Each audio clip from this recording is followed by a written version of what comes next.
Bayone Jopuonj Paul Oromo kane Kisumu. Jopuonj Paul nitie gima thoth mantiere karka kendo gima penjore ni ka japuonj wuon onge tiegruok en ang'o mipuonjo japuonjre e kinde ma wantie ni Paul? Erokamano. An adwaro pogora gi colleague nano e paro.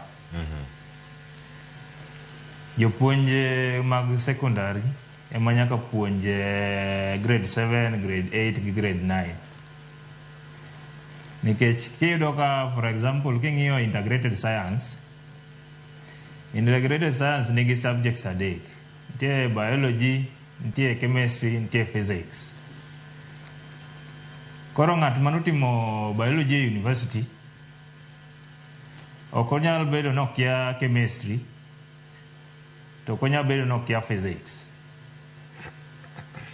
Koro jopuonjegi ma sirikal ndiko mag sekondari gi magi ema nigi lony makare mar puonjo jo-JSS gi.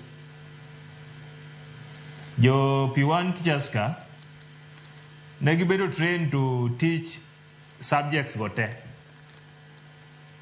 but ntiere subjects ma koro bedo advance mbele ka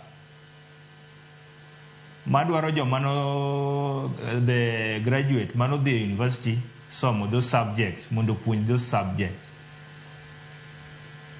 Koro anado pogora gi colleague na ne paro ni jopuonje sekondari ema nyaka medi, ema nyaka ndiki mondo gipuonj JSS ni, nikech subjects te kata ne gibedo combined, but iyudo ni subject specialization maybe king'iyo kata social studies nitie history to nitie geography.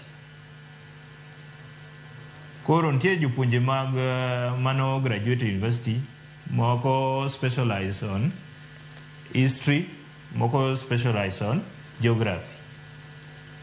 To ng'ama noting'o geography ok nyal bedo ni okia history. Koro jopuonjego sirikal osetimo maber, onego gimedwa mana jopuonje mag sekondari gi emo handle subjects go. To P1 teachers gin be gisebedo ka gikonyowa, but lony magin go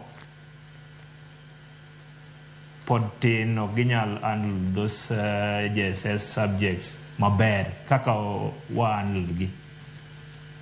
Koro osiepa cha wacho ni waonge gi lony, but wan gi lony. Ena ni sirikal koro nego terwa i training kendo matin mondo koro wabed gi lony moingo kanyo.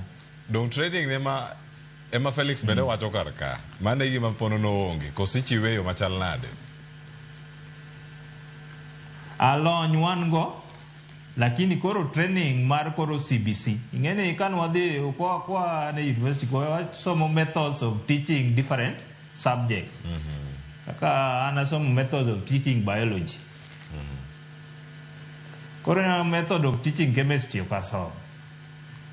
Koro nego bede gi meda method of teaching chemistry to koro beda maber, koro anyalo handle that subject maber. Erokamano ahinya, ilere yo makare.